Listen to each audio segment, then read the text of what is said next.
आणि असह्य वेदनेमुळे ईश्वर सैन्याने दुपारच्या वेळेला पोटात अचानकपणे त्रास व्हायला लागला, घाम वगैरे आला आणि असह्य वेदनेमुळे मी उषा किरण हॉस्पिटल येथे सरळ आलो आणि डॉक्टरांनी माझ्या मुलाने डॉक्टरांना सांगितलं. त्या अक्षरशः पती पत्नी दोघंजण धावतच आले, मिस्टर विलास गायकवाड डॉक्टर आणि त्यांच्या सुविध पत्नी ताई. तर आल्यात, त्यांनी सगळं चेक केलं, त्यांच्या लक्षात आलं, त्यांनी 3 गोळ्या दिल्यात आणि पटकन सोनोग्राफीला पाठवलं. तर त्यात किडनी स्टोन दिसला.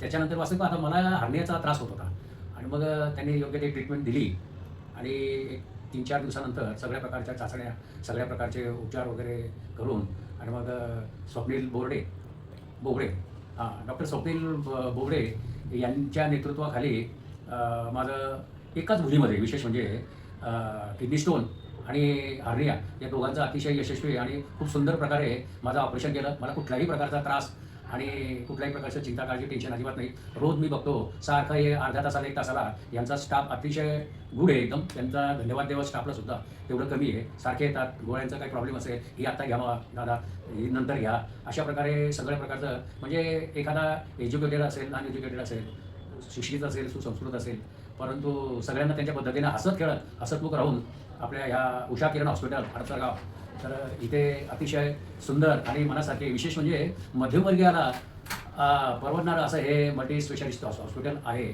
आणि यांचं घरातलं आता अलीकडे एक, आता मला निश्चित माहिती पण 4-6 वर्षापासून यांचे जावई पण MD, पत्नी पण MD, हे स्वतःच MD. 40-45 वर्षापासून डॉक्टर विलास गायकवाडांना माझा चांगला परिचय आहे. आमच्या सुनांचं, मुलींचं सगळ्या डिलिव्हरी इथे होतात, काही ऑपरेशन वगैरे इथे होतात. कारण त्यांची जी पद्धती आहे एकंदरीत, की कोणी आला पेशंट, आणि गरीब असो श्रीमंत असो, सगळ्यांना कव्हर करून घ्यायचं आणि त्यांच्या चेहऱ्यावर कसं स्मित हास्य दिसेल, त्यांना कसं आपलं एक आत्मिक सुख समाधान मिळेल, असं डॉक्टरांचं सुरुवातीपासूनच ध्येय आहे.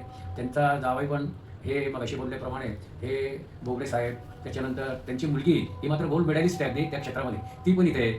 त्याच्यानंतर त्यांची सून पण रेटिना स्पेशालिस्ट आहे, असं मला कळलं बरं का. म्हणजे 6 लोक MBBS MD आहेत या हॉस्पिटलमध्ये. आणि आता त्यांनी हळूहळू मोठ्या प्रमाणात अत्याधुनिक मशिनरी वगैरे आणायला सुरुवात केलेली आहे. शक्यतो बाबा कुठल्याही प्रकारचा पेशंट आला तर तो याच हॉस्पिटलमध्ये बरा कसा होईल, त्या दृष्टिकोनातून त्यांची यंत्रणा अतिशय सक्षमपणे उभी आहे. तर अशा प्रकारे या उषा किरण हॉस्पिटलला माझ्या हृदयातनं धन्यवाद देतो त्यांना आणि त्यांना शुभचिंतन करतो. भरपूर त्यांना आयुष्य मिळो अशी भगवंतांनी प्रार्थना करतो. जय श्रीराम.